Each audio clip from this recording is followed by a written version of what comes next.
Bienvenue dans cette nouvelle analyse en profondeur. Aujourd'hui, on explore une dynamique de conflit moderne qui échappe totalement aux logiques traditionnelles. Absolument. C'est un sujet fascinant. Oui, parce qu'il faut oublier un instant les négociations diplomatiques, les traités de paix ou même la volonté politique des dirigeants mondiaux. Ce qui ressort des sources qu'on a rassemblées aujourd'hui, c'est que la fin de cette guerre spécifique ne sera pas décidée dans un bureau ou à une table de négociation.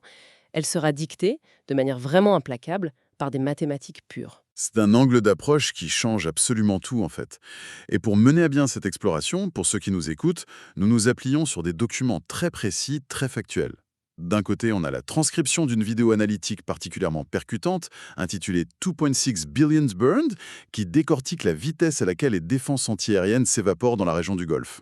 Et de l'autre côté, on a aussi accès à une série de données, une infographie très détaillée qui modélise très précisément l'épuisement de ces systèmes de défense, avec les projections de stock, les cadences de production, tout ça. Exactement. Notre mission aujourd'hui, c'est vraiment de suivre méthodiquement les données de cette infographie pour comprendre comment le ratio coût-efficacité dicte l'issue de la guerre. D'accord, décortiquons tout ça.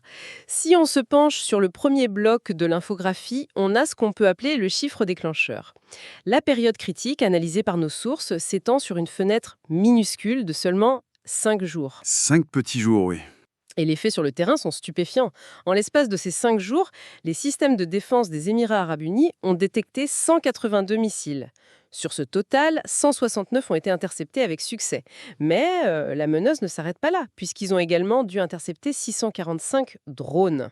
Et c'est précisément là que l'analyse purement arithmétique commence à révéler l'ampleur de la crise. Si on prend ce chiffre de 645 drones et qu'on le divise par cette fenêtre de 5 jours, on arrive à une moyenne effrayante d'environ 129 interceptions de drones par jour. Rien que pour un seul pays. Comprendre ce que cela implique sur le plan opérationnel.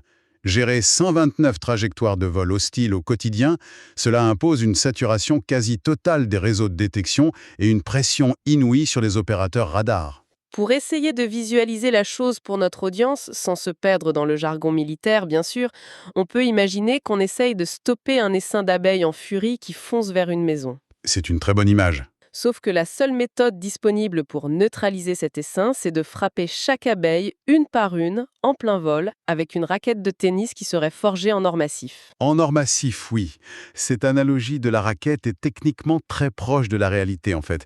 C'est d'ailleurs le cœur du problème de ce qu'on appelle la guerre asymétrique. D'un côté, on a une menace construite avec des technologies relativement basiques, et de l'autre, une réponse défensive qui repose sur des sommets de sophistication technologique. Et c'est là que ça devient vraiment intéressant. On passe au deuxième bloc de l'infographie, l'asymétrie des coûts. Les chiffres tirés de nos sources illustrent parfaitement ce gouffre. D'un côté, nous avons l'outil de défense principal, le missile intercepteur Patriot PSC-3. Chaque tir de ce missile coûte environ 4 millions de dollars. 4 millions l'unité. Et de l'autre côté, l'adversaire utilise des drones, dont le coût de fabrication à l'unité est estimé entre 20 000 et 50 000 dollars. Ce qui est fascinant ici, c'est l'écart structurel entre ces deux montants. Les données mettent en évidence un ratio de coût de 80 pour 1 en faveur de l'Iran, qui est l'adversaire identifié dans les documents. Ce n'est pas juste une différence de prix, c'est une faille conceptuelle dans la doctrine de défense. Ouais, le bilan comptable fait mal. Concrètement, si l'on dresse le bilan de ces 5 seuls jours de crise pour les Émirats arabes unis, le calcul est sans appel. Ils ont littéralement brûlé environ 2,58 milliards de dollars en missiles d'interception. 2,58 milliards en 5 jours. C'est une hémorragie impossible à soutenir économiquement. Et tout cet argent a été dépensé pour repousser une vague d'attaques dont le coût total de production pour l'attaquant plafonne à seulement 32 millions de dollars. Mais attends, il y a un élément qui mérite d'être questionné ici. On parle de pays comme les Émirats arabes unis qui disposent de fonds souverains absolument gigantesques, parmi les plus vastes au monde. S'ils sont attaqués, est-ce qu'ils ne peuvent pas tout simplement absorber cette perte financière? Même à 4 millions de dollars le tir, s'ils ont les moyens de signer le chèque, est-ce que ce ratio de 80 pour 1 a vraiment de l'importance à court terme? C'est une excellente question, et c'est souvent le réflexe qu'on a face à ces nations très fortunées. On pense que l'argent peut tout résoudre. Le problème, et les documents insistent lourdement là-dessus, c'est que la monnaie fiduciaire ne peut pas abattre un drone en plein vol. Bah non, évidemment. L'argent doit être converti en un actif physique, en l'occurrence un missile complexe. Et c'est là que la limite financière bascule vers une limite strictement matérielle et logistique, ce qui nous amène directement à l'épuisement des stocks. Exactement. C'est le troisième bloc de notre infographie. Parce qu'acheter des munitions est une chose, mais encore faut-il qu'il y ait des munitions physiques disponibles dans les entrepôts. La source détaille la capacité standard d'une batterie Patriot. On apprend qu'une de ces batteries terrestres transporte généralement entre 12 et 16 intercepteurs. Ce qui nous donne une moyenne de 14 missiles prêts à être tirés. Voilà. Et si l'on veut prendre notre calcul, 645 interceptions divisées par 14. Cela équivaut à 46 rechargements complets de batteries Patriot consommés. 46 rechargements complets en moins d'une semaine, par les Émirats arabes unis seuls. C'est ça. Mais le constat le plus grave se trouve dans le graphique de l'infographie montrant le gouffre entre la consommation et la production. La consommation sur le terrain se chiffre en centaines par jour. Mais la production américaine, et c'est confirmé par une déclaration du sénateur américain Marco Rubio, citée dans nos sources, est de seulement 6 à 7 intercepteurs par mois. 6 à 7 par mois? Waouh, c'est dérisoire face à la menace. C'est un rythme de production 15 fois inférieur au rythme de fabrication de drones de l'adversaire. Un missile PEC-3 demande des matériaux rares, des tests rigoureux.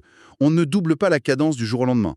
Alors que les drones de l'adversaire utilisent des composants civils, des moteurs de tondeuse à gazon, des puces GPS standards. Tout à fait.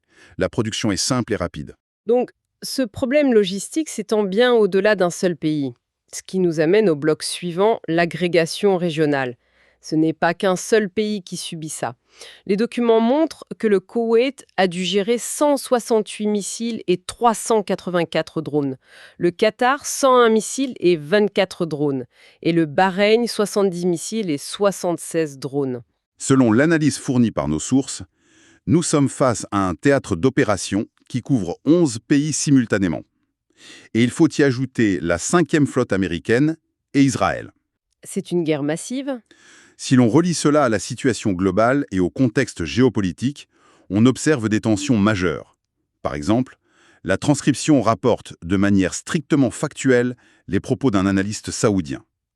Selon ses déclarations dans la source, l'Amérique aurait abandonné le Golfe pour protéger Israël avec les stocks restants. Et ça montre à quel point ce manque de missiles crée de la tension. Les documents citent aussi Donald Trump, n'est-ce pas? Oui, les sources rapportent une déclaration de Donald Trump indiquant que la plus grande surprise de cette guerre a été l'attaque de l'Iran contre les pays arabes. Et cette surprise s'accompagne d'un changement de cible.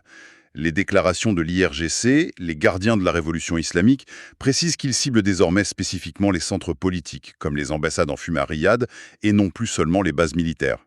Alors, qu'est-ce que tout cela signifie, Sam? On arrive au dernier bloc de l'infographie, les formules et l'estimation de fin. Oui, l'équation de la rupture. La source la définit littéralement comme suit. Rupture égale consommation strictement supérieure à stock plus production. La conclusion n'est pas politique, elle est mathématique. Purement mathématique, en se basant sur le modèle des stratèges qui parle de jours, pas de semaines. Et vu l'état des stocks au jour 5, l'analyse estime que la défense totale devient mathématiquement impossible autour du jour 12. Le jour 12, c'est vertigineux. La guerre doit changer de nature entre le jour 10 et le jour 15. Les pays n'auront plus de bouclier. Pour citer directement la source, The math is almost done. Les mathématiques ont presque rendu leur verdict. C'est inéluctable. Complètement. En résumé, pour notre audience, si on veut comprendre les conflits modernes, il faut parfois regarder les bilans comptables et les chaînes de production plutôt que les discours politiques. Cela soulève une question importante pour terminer. Si des drones peu coûteux et produits en masse peuvent acculer à la faillite mathématique les systèmes de défense les plus sophistiqués au monde en moins de 2 semaines, les stratégies de défense traditionnelles de toutes les superpuissances mondiales ne sont-elles pas déjà obsolètes ? C'est une pensée très provocatrice sur laquelle on va laisser ceux qui nous écoutent méditer. Merci à tous d'avoir suivi cette plongée au cœur des sources et de ces chiffres incroyables. À très bientôt pour une nouvelle analyse en profondeur.